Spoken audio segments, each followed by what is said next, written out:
November 24th, 1971, Thanksgiving Eve, Portland International Airport, Oregon. A man in his mid-40s walks through the terminal. He's wearing a dark business suit, a black tie with a mother-of-pearl tie clip, and dark sunglasses. He carries a briefcase. He purchases a one-way ticket to Seattle for $20. He gives his name as Dan Cooper.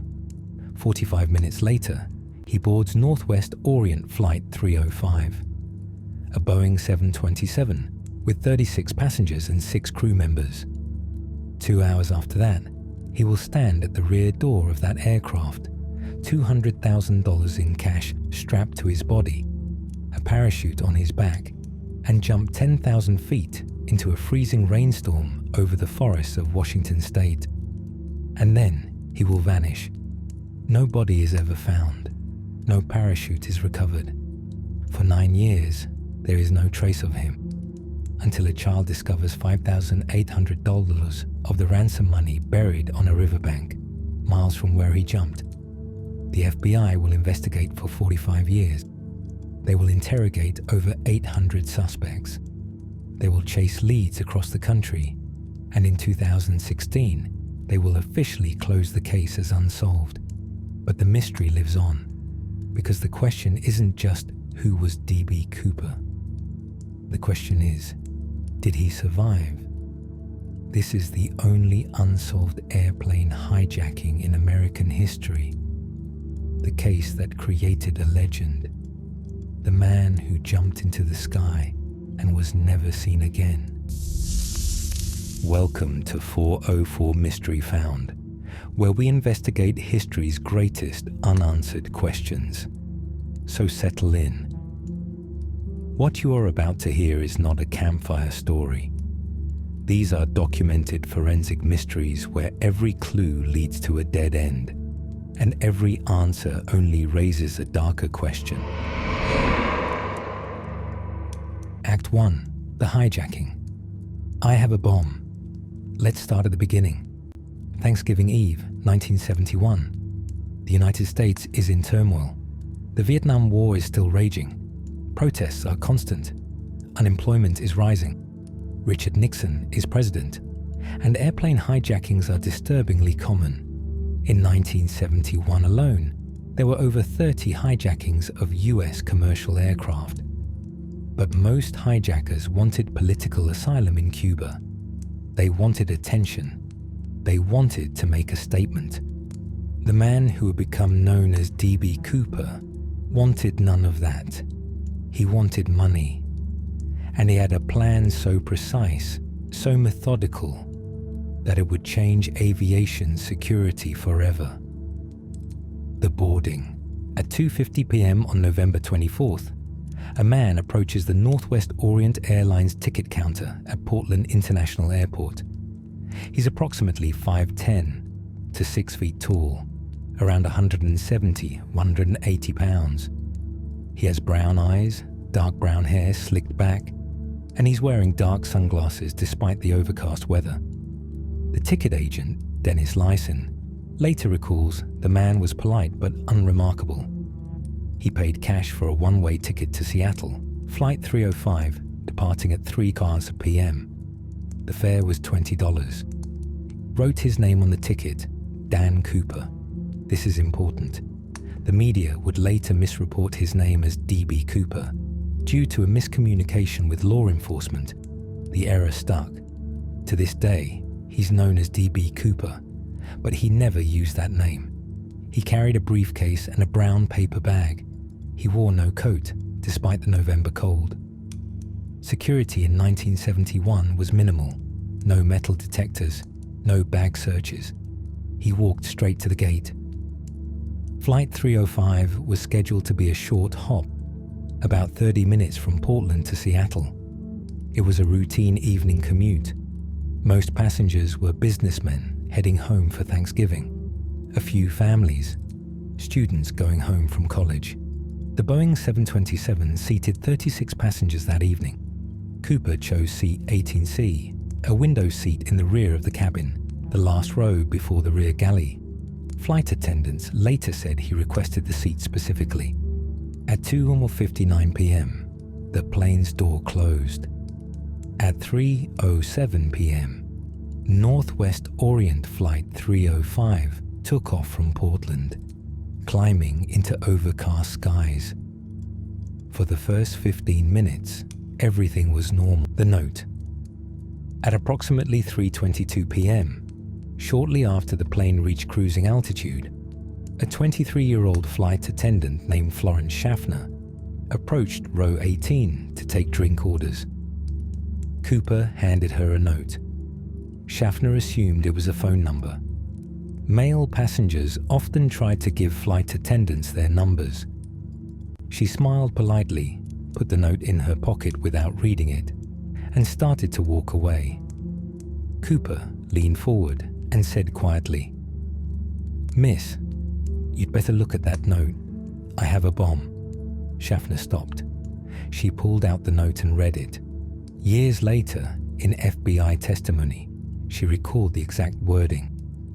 The note said, "I have a bomb in my briefcase. I will use it if necessary. I want you to sit next to me.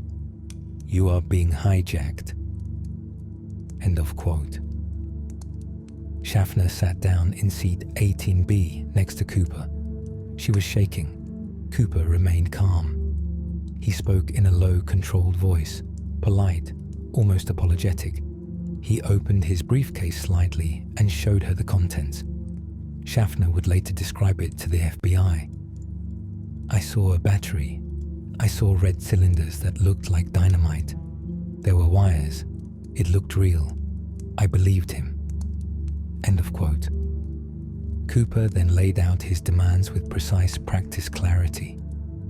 Let me read you exactly what he said, reconstructed from Schaffner's testimony and the flight crew's reports. Cooper demanded, "I want $200,000 in $20 bills. I want 4 parachutes, 2 primary, 2 reserve. I want the money and parachutes delivered to the plane when we land in Seattle. If these demands are not met, I will detonate the bomb. You have until we land. Tell the pilot." End of quote. Schaffner stood up, walked calmly to the cockpit, and informed the captain. The negotiation, 6 p.m. to 9 p.m. The pilot was Captain William Scott, a 52-year-old veteran with over 20 years of flying experience. His co-pilot was William Ratazak. The flight engineer was Harold Anderson. All 3 were seasoned professionals. Captain Scott immediately radioed Northwest Orient headquarters in Minneapolis. The airline contacted the FBI. Within minutes, the case was escalated to the highest levels of federal law enforcement. The FBI's Seattle field office took command. Special Agent Richard Tosor was assigned as the primary negotiator. President Nixon was briefed. The decision was made quickly. Comply with all demands. The passenger's safety was the priority. $200,000 in cash and 4 parachutes would be prepared. But there was a problem. The plane would reach Seattle in less than 20 minutes. There wasn't enough time to gather the ransom. Captain Scott radioed Cooper's demands through flight attendant Tina Mucklow, who had taken over communicating with him. Cooper's response was calm and rational. "Circle the airport as long as needed. I'm not in a hurry, but don't try anything. I'll know." End of quote.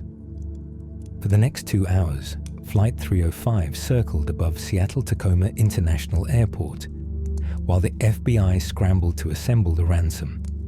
The $200,000 in $20 bills came from Seattle First National Bank. Each bill's serial number was photographed, 10,000 bills, each one documented. The process took time. Bank employees worked frantically. The 4 parachutes came from a local skydiving school. 2 primary chutes, 2 reserve chutes, as Cooper specified. The FBI chose military-grade parachutes, surplus from World War II. On the plane, Cooper remained seated in 18C. He ordered a bourbon and soda. He smoked multiple cigarettes. He was polite to the flight attendants. He apologized for the inconvenience. He even tipped Schaffner for her service. The passengers were told there was a minor mechanical issue causing the delay. They were not informed they were being hijacked. Cooper insisted on this. He didn't want panic. At approximately 5:24 p.m., nearly 2.5 hours after the hijacking began, Captain Scott received confirmation. The ransom was ready. Cooper gave his next instruction. Land the plane. Keep the passengers on board. Bring the money and parachutes to the rear door. Refuel the plane. I'm going to let the passengers go. Then we're taking off again. End of quote. At 5:39 p.m., Flight 305 landed at Seattle-Tacoma International Airport. The exchange. The plane taxied to a remote, isolated part of the tarmac, far from the terminal. Police and FBI agents surrounded the area, but kept their distance per Cooper's demands. Snipers were positioned, but ordered not to fire unless passengers were in immediate danger. A Northwest Orient employee approached the plane, carrying a canvas bank bag containing the ransom, $200,000 in $20 bills. Another employee carried the 4 parachutes. Cooper ordered flight attendant Tina Mucklow to open the rear door and bring the items on board. She did. Cooper inspected the money, 10,000 bills, bundled in stacks. He checked the parachutes carefully, examining the harnesses and canopies. He knew what he was looking at. This wasn't his first time seeing parachutes. Satisfied, Cooper gave his next instruction: release all passengers. At 5:46 p.m., the 36 passengers began deplaning through the front stairs, unaware of what had just happened. They were told there was a fuel issue. Most were annoyed at the delay, but otherwise calm. Cooper kept the flight crew, Captain Scott, co-pilot Ratazak, flight engineer Anderson, and flight attendant Tina Mucklow. Everyone else was released. As the plane refueled, Cooper made his demands for the next leg of the flight. Fly to Mexico City. Fly at minimum speed, no more than 150 knots. Keep the cabin unpressurized. Keep the flaps at 15 degrees. Fly at 10,000 feet or lower. Leave the rear air stair down. End of quote. Captain Scott tried to explain that flying to Mexico City under those conditions was impossible. The 727 would run out of fuel. Cooper adjusted. Then fly to Reno, Nevada, refuel there, then continue to Mexico. End of quote. Scott agreed, but he had a problem. The Boeing 727's rear air stair, a staircase that could be lowered from the rear door during flight, had a safety interlock. It wasn't designed to be deployed mid-flight. Scott told Cooper this. Cooper didn't believe him. Or maybe he did his research, because he responded, "I need the manual for the rear door and air stair. Bring it to me." End of quote. Flight engineer Anderson retrieved the aircraft manual and brought it to Cooper. Cooper read it carefully, studying the mechanism.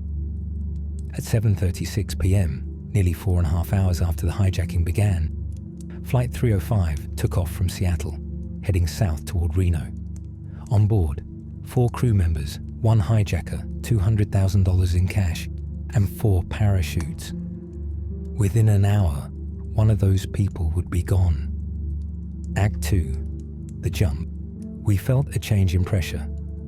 At 7:36 p.m., Northwest Orient Flight 305 lifted off from Seattle-Tacoma Airport and turned south toward Reno, Nevada. The weather was deteriorating rapidly. A major storm system was moving across the Pacific Northwest, bringing heavy rain, turbulence, and freezing temperatures at altitude. Captain Scott maintained the flight conditions Cooper had demanded: 10,000 feet altitude, 150 knots airspeed, flaps at 15 degrees, landing gear down, cabin unpressurized. The plane flew low and slow, fighting headwinds and rain. Cooper ordered flight attendant Tina Mucklow to join the rest of the crew in the cockpit and close the curtains separating the cabin from the flight deck. She complied. Cooper was now alone in the passenger cabin with $200,000, 4 parachutes, and an unlocked rear door. The FBI had managed to scramble 2 F-106 fighter jets from McCord Air Force Base to tail Flight 305 at a distance, hoping to track Cooper if he jumped. But in the storm and darkness, the jets struggled to maintain visual contact. At 7:42 p.m., just 6 minutes after takeoff, a warning light illuminated in the cockpit. It indicated the rear air stair door was unlatched. Captain Scott used the intercom to call back to Cooper. "The indicator light shows the rear door is open. Is there anything we can do for you?" Cooper replied with, "No." That was the last word anyone ever heard from Dan Cooper. For the next 30 minutes, the crew monitored the plane's behavior. The rear air stair was deployed, hanging down into the slipstream. The plane's tail pitched upward slightly, requiring Scott to adjust trim to compensate. The cabin became brutally cold, with freezing air rushing in from the open door. At approximately 8:00 p.m., Flight Engineer Anderson believed he saw a flicker on the cabin pressure gauge, a slight fluctuation that could indicate someone had exited the aircraft. At exactly 8:13 p.m., the crew felt a sudden, distinct change. The plane's tail pitched upward sharply, then stabilized. Captain Scott immediately understood what had happened and stated, "We felt the aircraft's tail rise. The trim changed. Something heavy had left the plane. We knew he had jumped." End of quote. Cooper had jumped from the rear of a Boeing 727, traveling at 150 knots, approximately 170 miles per hour, in total darkness, in freezing rain and wind, at 10,000 feet above dense forest, wearing only a business suit and loafers. He had $200,000 strapped to his body. He was using a military surplus parachute, a model designed for trained paratroopers, not civilian skydivers. And crucially, he had refused to take one of the reserve parachutes, choosing instead to strap the money bag to his body using the reserve chute's harness. Captain Scott immediately radioed air traffic control. He's gone. The F-106 fighter jet attempted to pinpoint the plane's location at 8:13 p.m. Flight 305 was flying over the heavily forested terrain of southwestern Washington, near the town of Ariel, just north of the Columbia River. But in the storm and darkness, the jets saw nothing. No parachute, no signal, no sign of Cooper. At 10:15 p.m., Flight 305 landed in Reno. FBI agents boarded immediately. They found the rear air stair still deployed. 2 parachutes remaining. Cooper took 2, left 2. The money bag Cooper had used to carry the ransom, empty. Cooper's clip-on tie, still neatly clipped. His mother-of-pearl tie clip. 8 cigarette butts, Raleigh brand, filter-tipped. No fingerprints on any surface he touched. Cooper had wiped everything clean. The largest manhunt in Pacific Northwest history began immediately. The search. At first light on November the 25th, Thanksgiving morning, search teams descended on the forests of southwestern Washington. The search area was massive. Based on Flight 305's flight path, wind patterns, and the estimated jump time of 8:13 p.m., The FBI calculated Cooper could have landed anywhere within a 28-mile-long corridor stretching from the Oregon-Washington border north toward Mount St. Helens. The terrain was brutal. Dense Douglas fir forest, steep ridges, deep ravines. The Cascade foothills are some of the most remote wilderness in the lower 48 states. Parts of the area had never been surveyed. Over the next 18 days, the search involved more than 400 FBI agents, US Army troops, and local volunteers, helicopters flying grid patterns, ground teams with search dogs, fixed-wing aircraft with infrared cameras. They found nothing. No parachute, no money, no body, no footprints, not a single piece of physical evidence that Cooper had ever touched the ground.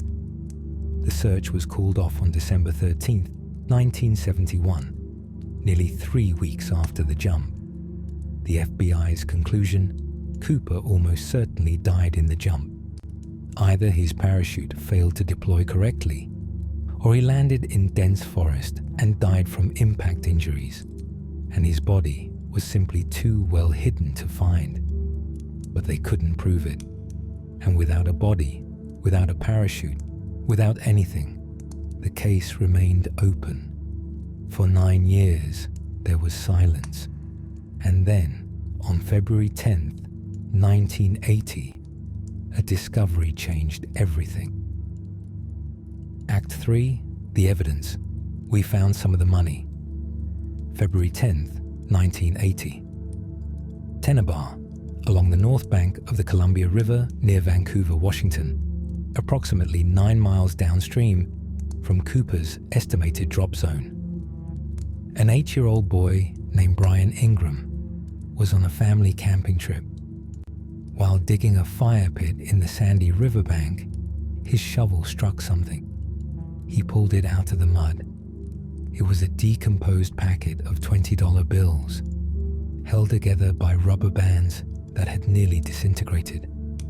Brian's parents recognized the significance immediately. They called the FBI.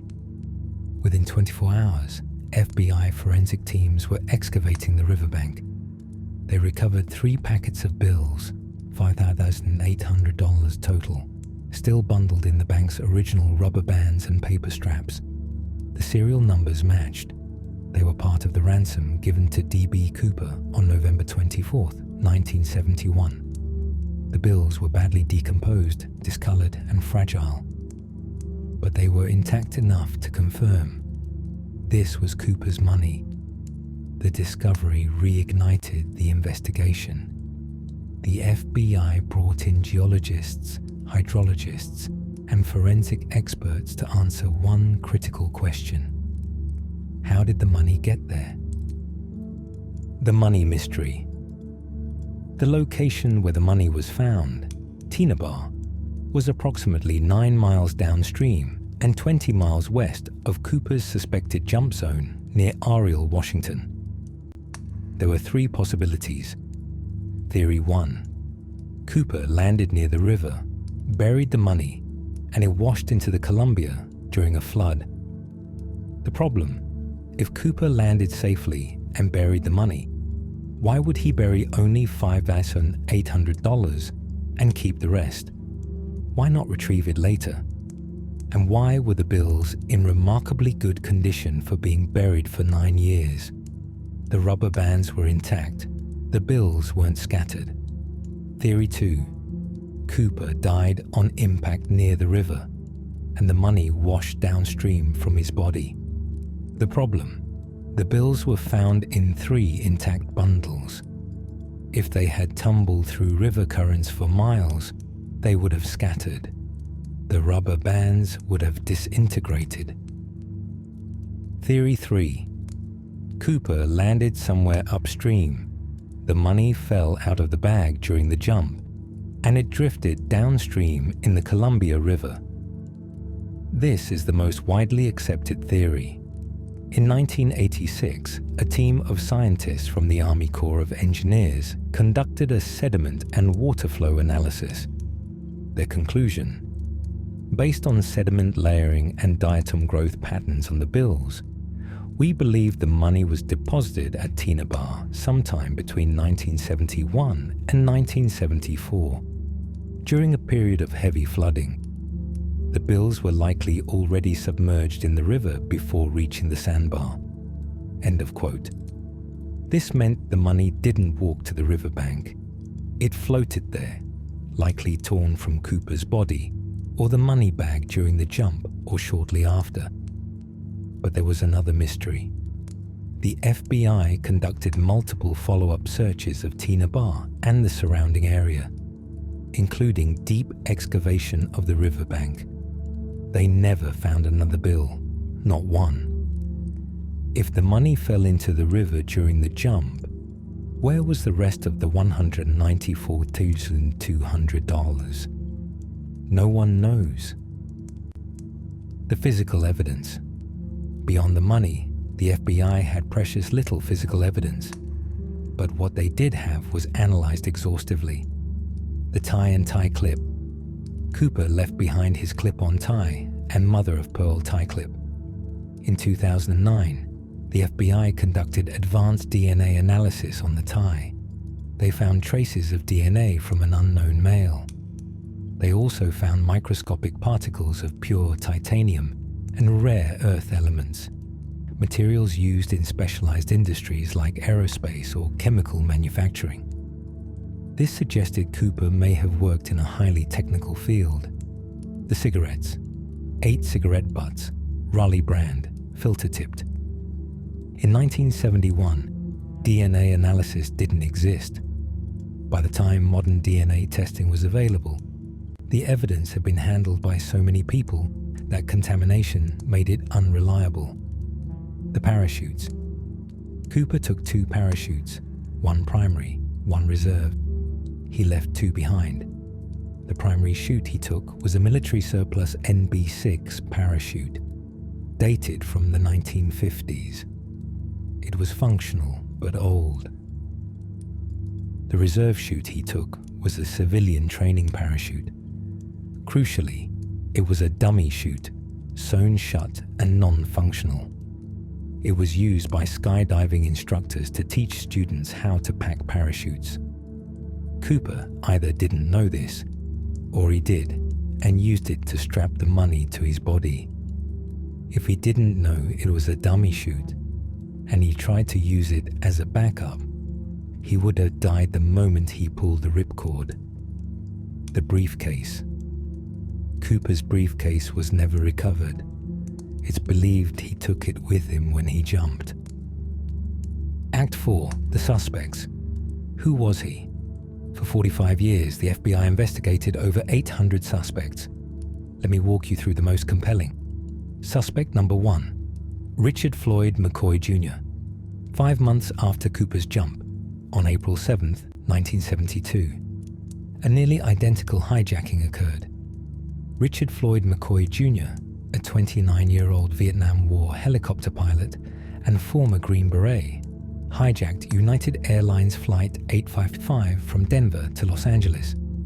He used almost the exact same method as Cooper, handed a note to a flight attendant claiming he had a bomb, demanded $500,000 and 4 parachutes, released the passengers in San Francisco, parachuted from the rear of the plane over Utah. But unlike Cooper, McCoy was caught within 72 hours. He was arrested, tried, and convicted. He was sentenced to 45 years in federal prison. The similarities were so striking that the FBI immediately investigated whether McCoy was D.B. Cooper. The case for McCoy, experienced paratrooper, over 500 jumps, knew how Boeing aircraft operated, same MO as Cooper, same polite, calm demeanor during hijacking, similar age and build to Cooper's description. The case against McCoy.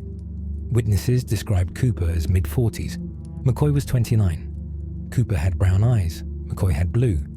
McCoy was 6'2". Cooper was estimated at 5'10", 6'0". Flight attendants were shown McCoy's photo. They said it wasn't him. McCoy had an alibi for November 24th, 1971, though it was disputed. The FBI formally ruled McCoy out in 1974, but amateur investigators have never stopped believing he was Cooper. In 1974, McCoy escaped from federal prison. 3 months later, was killed in a shootout with FBI agents in Virginia Beach, Virginia. He took the truth to his grave. Suspect number 2, Kenneth Christensen. Kenneth Christensen was a former U.S. Army paratrooper and a purser for Northwest Orient Airlines, the same airline Cooper hijacked. Christensen came to the FBI's attention in 2003 when his brother, Lyle Christensen, contacted investigators after Kenneth's death. Lyle Christensen's claims Kenneth had been a paratrooper in WIOC. He worked for Northwest Orient and had access to flight schedules and aircraft details. He fit Cooper's physical description. After the hijacking, Kenneth suddenly had money. He bought a house with cash and paid off debts. On his deathbed, Kenneth allegedly told Lyle, "There's something you should know, but I can't tell you." The case for Christensen: correct age, mid-40s in 1971.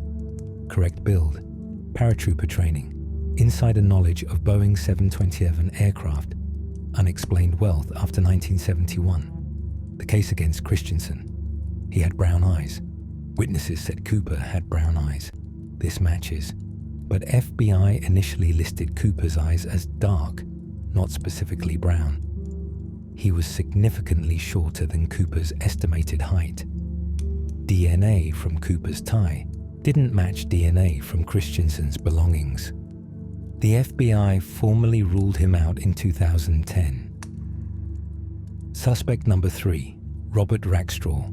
Robert Rackstraw was a former U.S. Army helicopter pilot, Special Forces veteran, and explosives expert. He also had a criminal record for check fraud and was known to be a skilled con artist.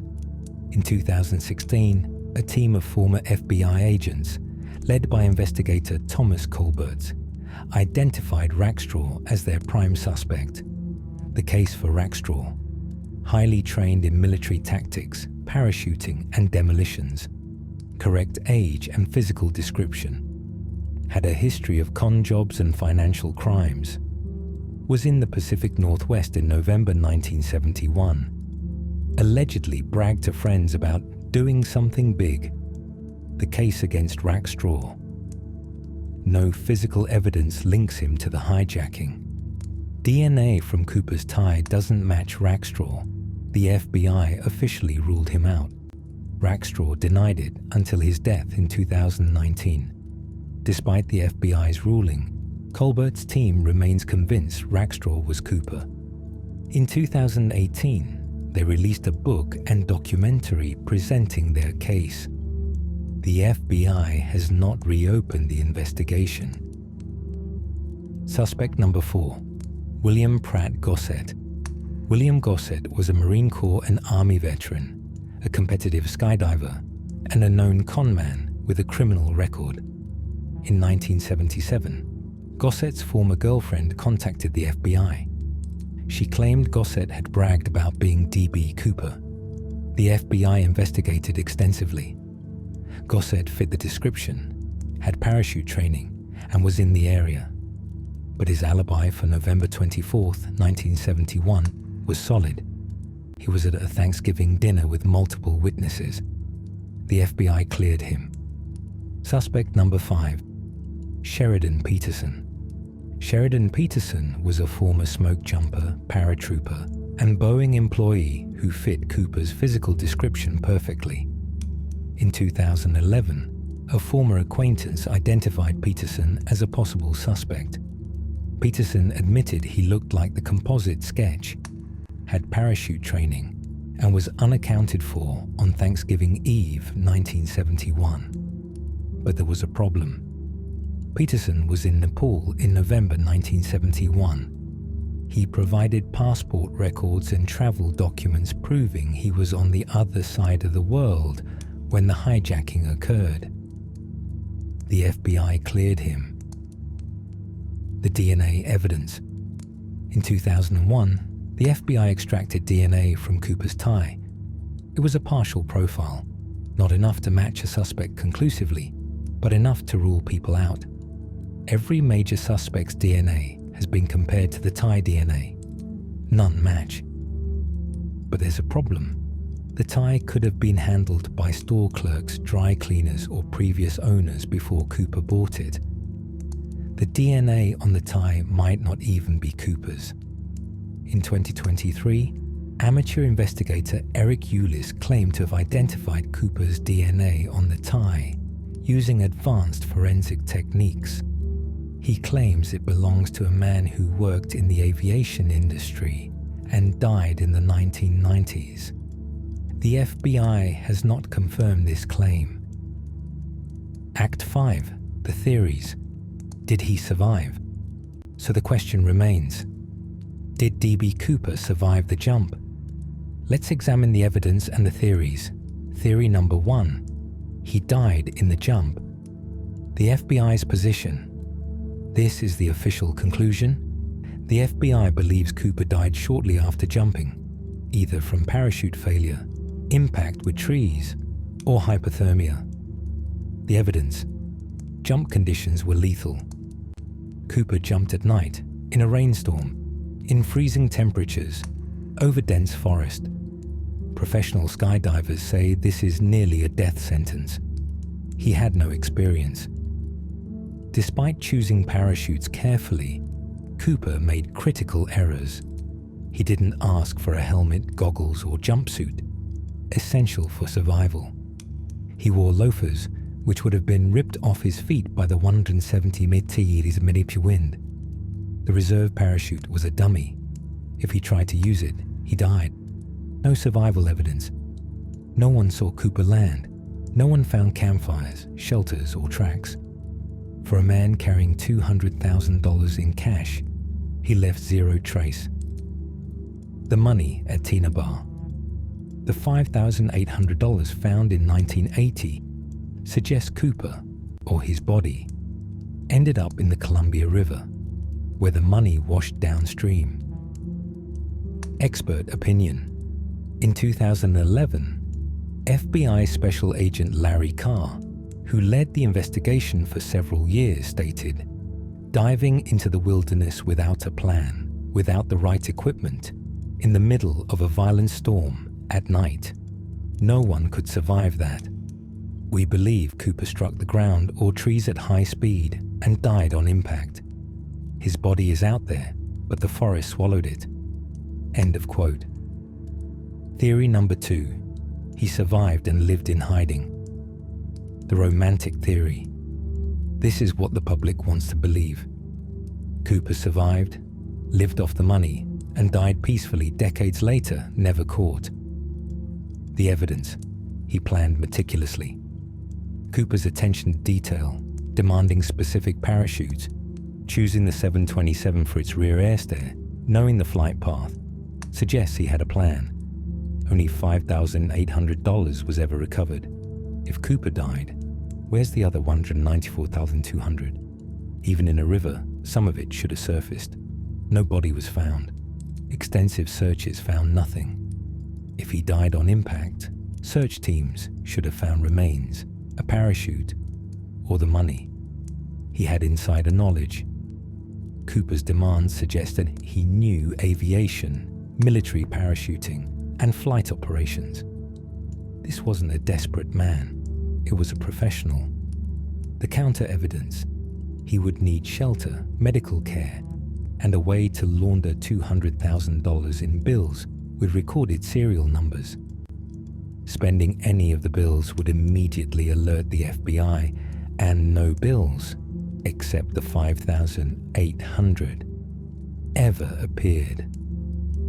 Living in hiding for 50+ years without ever being identified is nearly impossible.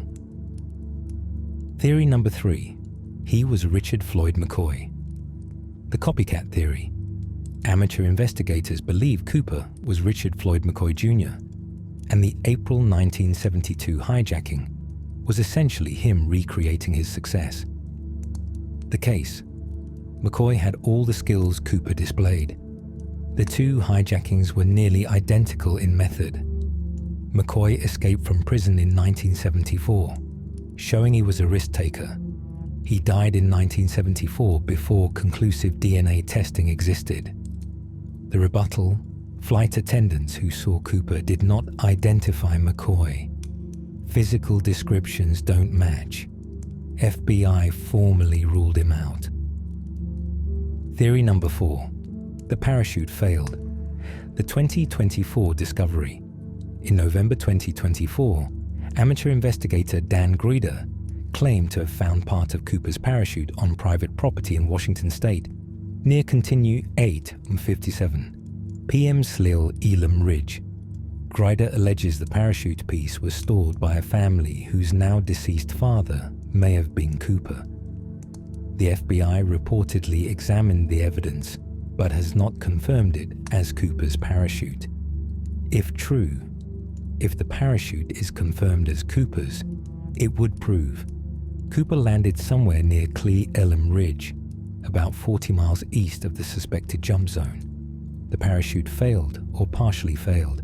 Cooper may have survived the landing but died from injuries or exposure.